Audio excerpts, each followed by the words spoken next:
Syederalun, sebanyak 7 terpidana pelanggar kanun syariat Islam menjalani eksekusi cambuk di halaman Masjid Al-Munawarah, Kota Janto, Aceh Besar pada Jumat 5 Maret.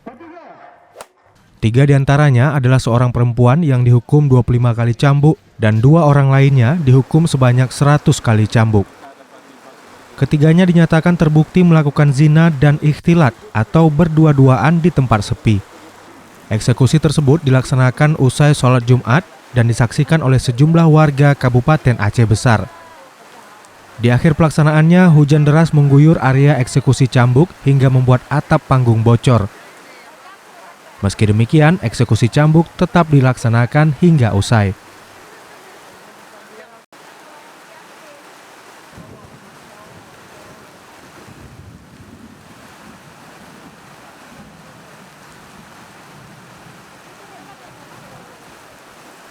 Kepala Kejaksaan Negeri Aceh Besar, Rajendra Darmalinga, mengatakan para terpidana pelanggaran syariat tersebut ditangkap di sejumlah lokasi yang berbeda di Aceh Besar. Dengan dilaksanakannya hukuman cambuk ini bisa meningkatkan kesadaran masyarakat dalam serta bisa menerapkan syariat Islam di Kabupaten Aceh Besar yang semoga bisa menurunkan rahmat dari Allah Subhanahu wa taala.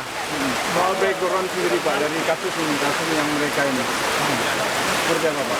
Kasusnya ini satu orang mesir judi online di daerah Longa.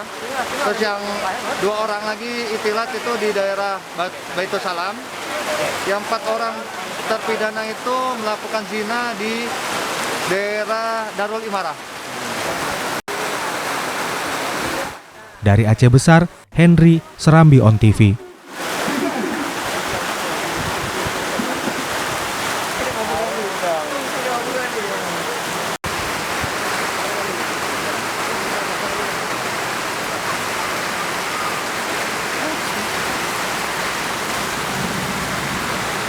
Berapa ya?